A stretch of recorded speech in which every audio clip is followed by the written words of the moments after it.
तो जय बाबा की सभी को। आज हम आपको सुनाएंगे गोगा जी महाराज की महापुराण, जिसको सुनने या पढ़ने से आपके सारे कष्ट दूर हो जाते हैं। और पहला अध्याय, राजा गंगाराव का अप्सरा उर्वशी के साथ विवाह। कहते हैं कि 7वीं शताब्दी के आसपास भारतवर्ष में मरुभूमि को राजधानी राजस्थान प्रांत में सांभर के राजा गंगाराव चौहान राज्य करते थे। राजा बहुत ही सुंदर, हृष्टपुष्ट शरीर, अस्त्र शस्त्र विद्या में निपुण, अचूक निशानेबाज थे। साथ ही परम दयालु, न्यायी और शिकार खेलने के शौकीन थे। सेना भी काफी बड़ी थी और ईश्वर कृपा से खजाना भी भरपूर था। परंतु औलाद न होने के कारण राजा रानी बड़े दुखी रहते थे। ये राजपाट धन दौलत किस काम आएगा। एक दिन राजा शिकार खेलता हुआ वन में दूर चला गया और राजा के साथ मंत्री अहिलकार आदि पीछे छूट जाने और प्यास लगने के कारण बेचैन हो गया। पानी कहाँ से मिले।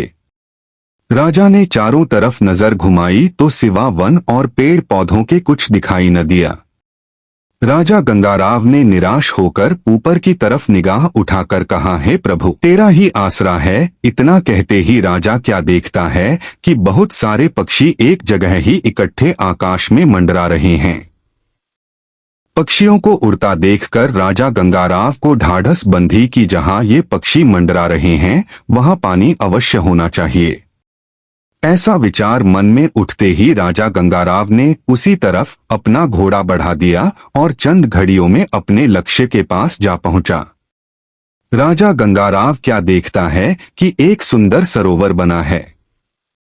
उसी के ऊपर पक्षी मंडरा रहे हैं और इंद्रलोक की 4 अप्सराएं एक से एक बढ़कर सुंदर, जिनके चेहरों की चमक चंद्रमा से बढ़ चढ़कर थी।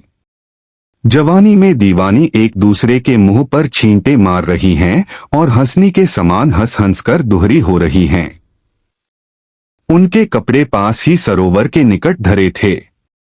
राजा गंगाराव अप्सराओं को देखकर उनमें जो सबसे छोटी अप्सरा थी उस पर मोहित हो गया। अप्सराओं को अपने जाल में फांसने के लिए उसने विचार किया, ये सब की सब सरोवर में स्नान कर रही हैं। अगर मैं इनके वस्त्रों का हरण कर लूं तो मेरी मनोकामना पूर्ण हो सकती है। राजा गंगाराव इस प्रकार अपनी मनोइच्छा पूर्ति का उपाय विचार कर बड़ा खुश हुआ और परमपिता परमेश्वर का ध्यान कर घोड़े को एक पेड़ से बांधकर उसे घास खाने में लगा दिया तथा स्वयं पेड़ों की आड़ लेकर धीरे धीरे सरकता हुआ सरोवर के निकट जा पहुंचा, जहां पर अप्सराओं के वस्त्र रखे हुए थे। राजा गंगाराव ने अपना हाथ बढ़ाकर चारों अप्सराओं के वस्त्र उठा लिए। जैसे ही राजा गंगाराव ने अपनी पीठ मोड़ी, अप्सराओं की नजर राजा को बगल में दबे अपने वस्त्रों पर पड़ गई। यह देखकर उनकी नीचे की सांस नीचे और ऊपर की ऊपर रह गई। वह हंसी दिल्ली सब भूल गई। उन्होंने अपना सारा जिस्म सरोवर के पानी में छिपा लिया। सिर्फ गर्दन पानी से बाहर रखकर गिड़गिड़ाती हुई प्रार्थना करने लगी। राजा गंगाराव से बड़ी अप्सरा, जिसका नाम तिलोत्मा था, दोनों हाथ जोड़कर बोली, हे राजन, हम चारों इंद्रलोक की अप्सराएं हैं और यहाँ सरोवर के ठंडे स्वच्छ जल में स्नान करने आई थीं। आप हम सब के वस्त्र ले जा रहे हो। आप विचारें कि हम बिना वस्त्रों के जल से बाहर किस प्रकार निकलेंगी और बिना वस्त्रों के किस प्रकार इंद्रलोक जाएंगी। हे राजन, हम अबलाओं की लाज आपके हाथ है। आप हमारे वस्त्र हमें तुरंत देने की दया करें। राजा गंगाराव बोले, बात तो तुम्हारी ठीक है। किसी ने क्या ठीक कहा है, बिना विचारे जो करे सो पीछे पछताए।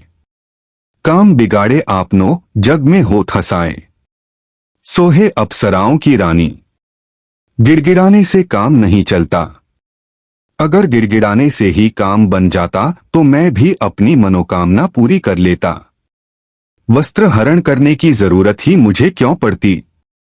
अच्छा, आप अपना नाम तो बताओ। बड़ी अप्सरा लजाती हुई बोली, हे राजन, मेरा नाम तिलोत्मा है। बाकी तीनों अप्सराएं भी राजा गंगाराव के खूबसूरत चेहरे को टकटकी बांधकर निहार रही थीं। छोटी अप्सरा का सबसे बुरा हाल था। उसकी तो पलक झपकती ही नहीं थी। ये सब बातें राजा गंगाराव से छिपी नहीं रहीं।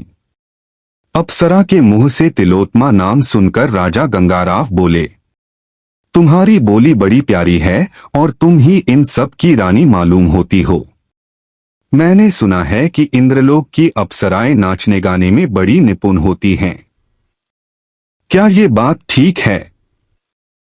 बड़ी अप्सरा तिलोत्मा बोली, पहले आप हमें हमारे वस्त्र देने की कृपा करें। हमें ठंड लग रही है। वस्त्र पहनने के बाद आपको गाना भी सुना दिया जाएगा। बड़ी अप्सरा तिलोत्मा की बात सुनकर राजा गंगाराव बोले, इतनी अप्सराओं के बदले सिर्फ एक गाना? नहीं, हमें तुम चारों के कपड़े देकर एक गाना नहीं सुनना है। आपको हमारी बात नहीं माननी है तो हम भी आपकी बात क्यों मानने लगे?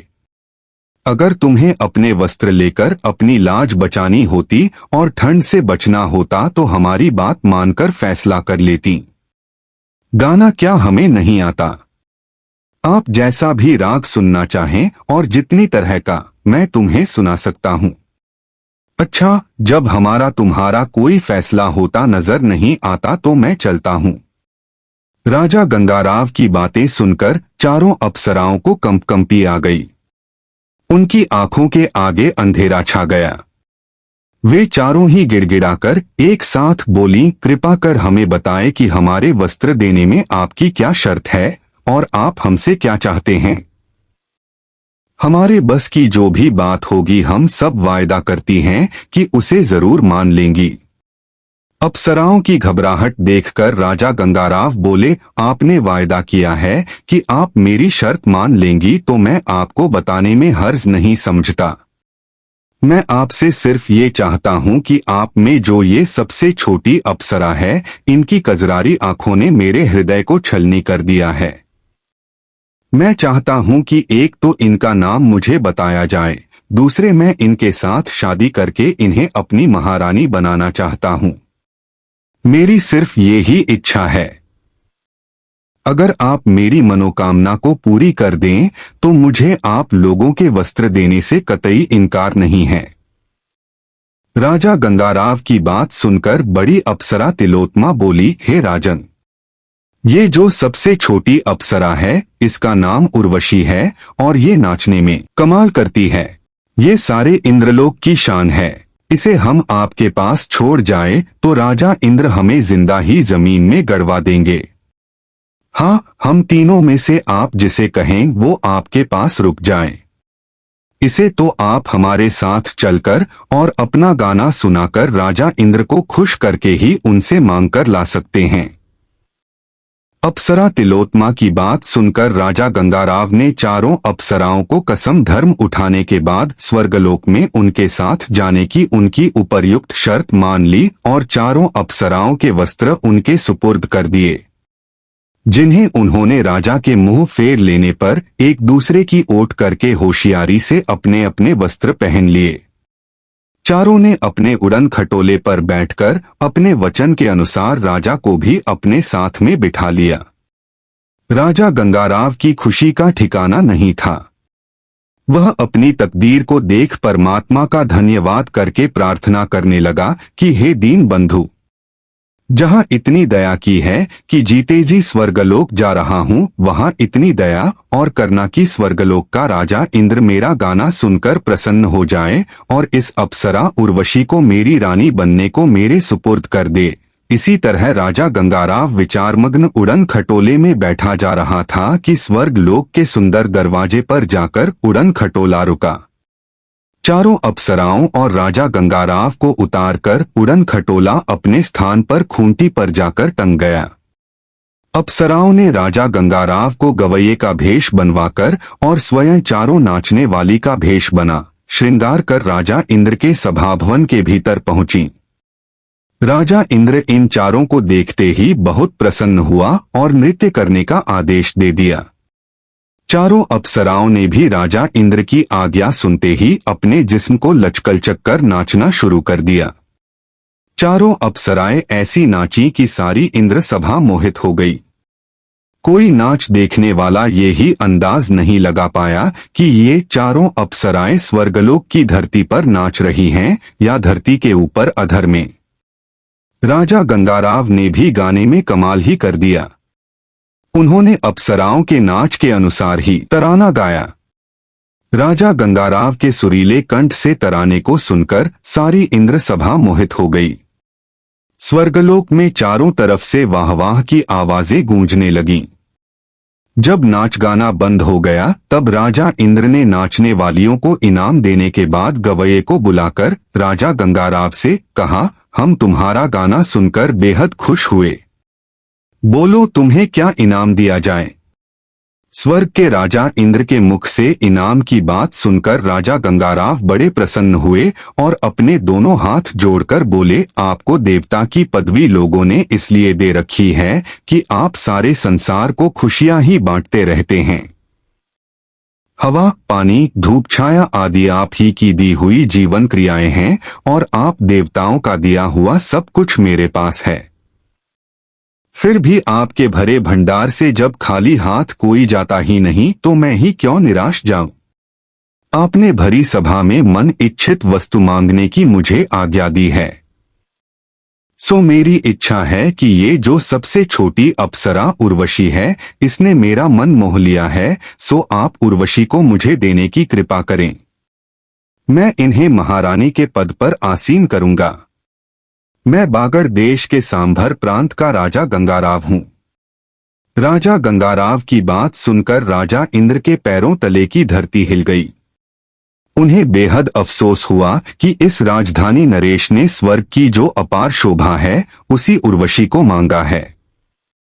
इस सुंदर राजा के साथ उर्वशी चली जाएगी तो रहेगी काफी सुखी, परंतु स्वर्गलोक की अनुपम शोभा, सुगंध और कला सभी यहाँ से चली जाएंगी। उर्वशी स्वर्गलोक का मधुरम श्रृंगार है। उर्वशी के गाने को क्या भुलाया जा सकता है। राजा इंद्र सोच विचार में डूबा था कि उर्वशी व राजा गंगाराव की आंखें आपस में टकरा गईं। एक दूसरे की मनोभावना एक दूसरे ने समझी। एक के हृदय को दूसरे ने पहचाना। मानव के लिए अप्सरा और अप्सरा के लिए मानव बेचैन बन गया। उर्वशी सोचने लगी, देवलोक को छोड़कर मानव लोक में रहना ही ठीक है। यहाँ सदा से भोगविलास की एक परंपरा है। यहाँ हर समय वासना का ही उन्माद छाया रहता है। इसमें सच्चे आनंद का भान नहीं होता। बिना विरह वेदना को जाने संयोग की रस माधुरी एकदम फीकी है। उर्वशी स्वर्ग की एक रस्ता से ऊब गई थी। यह मृत्युलोक की विचित्रता का स्वाद चखना चाहती थी। राजा इंद्र ने सोच विचार करने के बाद जब अपनी नजर उर्वशी पर डाली तो उसके दिल की खुशी व दुख को बिल्कुल न समझ सका। फिर गंगाराव की तरफ आंख उठाकर देखा और राजा इंद्र बोला, राजा गंगाराव जी चौहान, हम अपने वचनबद्ध होने के कारण उर्वशी तो आपको भेंट में दे देंगे, परंतु आपको हमारी एक शर्त माननी पड़ेगी। वह शर्त यह है कि एक तो उर्वशी केवल दूध का ही आहार किया करेगी, दूसरे दोनों प्यारे मेव उसकी चारपाई के पास ही बंधे रहेंगे जिससे उनकी चोरी न होने पाए, और सबसे बड़ी शर्त यह है कि वह तुम्हें जब भी नग्न अवस्था में देख लेंगी उसी क्षण वह स्तूपोष हो जाएगी। राजा गंगाराव ने बिना सोचे समझे राजा इंद्र की शर्तें मान लीं। राजा गंगाराव तथा अप्सरा का स्वर्गलोक से गमन हुआ। राजा गंगाराव ने उसी सरोवर के निकट विमान से उतरकर अपने घोड़े को खोला जहां उसे बांध गए थे और गोदी में उठाकर उर्वशी को भी घोड़े की पीठ पर बिठा दिया। उसके बाद स्वयं उछलकर घोड़े पर सवार हो राजधानी की ओर चल दिए। इधर उर्वशी के जाते ही स्वर्गलोक अंधकार में डूब गया। बसंत आया परंतु लताओं ने उसका स्वागत नहीं किया। साल वृक्षों में मंजरी लगी परंतु कोई सरसता नहीं थी। कोयल बोलती थी पर उसके कंठ में कामिनियों को मोहित करने की योग्यता नहीं थी। गंधर्वों से यह सब वीरानगी न देखी गई। वह मृत्यु लोक से उर्वशी के लौटाने का उपाय सोचने लगे। गंधर्वों को विचार में छोड़ अब हम राजा गंगाराव व उर्वशी की तरफ आते हैं। दोनों हंसी खुशी में मगन घोड़े की पीठ पर बातें करते अपनी राजधानी में इतनी जल्दी जा पहुंचे कि पता ही नहीं चला। जब वह राजमहल के दरवाजे पर घोड़े से उतरे तो उर्वशी ने देखा कि सोने के बने कंगूरों वाला राजमहल सूर्य की प्रभा से चमक रहा था, जिससे उर्वशी की आंखें चौंध गई। प्रत्येक स्थान सजावट से भरपूर था। प्रजाजन अपनी साम्राज्ञी अप्सरा उर्वशी को देखने उमड़ पड़े और राजपरिवार उर्वशी के सत्कार के लिए अपनी आंखें बिछाने में पीछे नहीं था। आज इस सुहाने समय पर उर्वशी का भूतल पर आना स्वर्ण अवसर था। सारी नगरी में घर घर अप्सरा उर्वशी की ही चर्चा थी। राजा गंगाराव ने तुरंत ही कुल पुरोहित को बुलाकर अप्सरा उर्वशी से विधिपूर्वक विवाह किया और साजे बाजे के साथ सारी नगरी को धन दिया और फकीरों के लिए खजाना खोलकर मोहरे अशर्फी बांटकर सबके आशीष लिए। अब राजा गंगाराव के दिन भी उर्वशी के साथ ऐश आराम करते गुजरने लगे। उर्वशी अप्सरा से क्रमवार राजा को 3 राजकुमारों की प्राप्ति हुई, जिनके बदन में अप्सरा का तेज प्रकट था।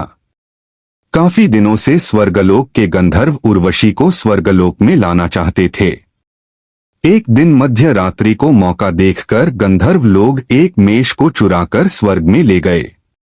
उसकी करुण पुकार जब उर्वशी के कान में पड़ी तब वह रोने लगी। दूसरे मेष की आवाज सुनते ही वह अपने को अनाथ कहकर फूट फूट कर रोने लगी। उर्वशी का रोना सुनकर राजा उन्मत्त हो गया और अपनी नंता पर बिना ध्यान दिए वह गंधर्वों के पीछे दौड़ा। वे सब तो इसी प्रतीक्षा में ही थे। राजा के दुर्भाग्य से अंधेरे में बिजली भी चमक उठी। राजा का नग्न शरीर उर्वशी के सामने प्रकट हो गया। उर्वशी उसी समय अंतर्ध्यान हो गई। राजा पागल हो उसे खोजने में ही मर गया और उसका कोई पता नहीं चला। उर्वशी ने जिन 3 राजकुमारों को जन्म दिया उनके नाम इंद्र, चंद्र, कलेंद्र थे। जब वे तीनों राजकुमार बड़े हो गए तब उन्होंने अपनी बहादुरी से अपनी वीरता को 4 चांद लगाए और अपने लिए बड़े बड़े नगर बसाए। राजकुमार इंद्र ने इंदौर नगर को बसाकर अपनी राजधानी कायम की और चंद्र ने भी अपने नाम से चंदावर उर्फ चंदेरी और कलेंद्र अपने पिता के यानी गंगाराव के ही राज्य के अधिकारी बने रहे। इनके पुत्र हुए कुंवर पाल सिंह। कुंवर पाल सिंह के उत्तर पाल सिंह यानी राजा अमर। अमर के पिता कुंवर पाल सिंह ने बागड़ देश पर चढ़ाई करके सांभर व ददरेवा जीतकर अपनी राजधानी बसाई। इसी लड़ाई में कुंवर पाल सिंह मारे गए, जिससे अमर पाल सिंह यानी अमर सिंह राजा बने।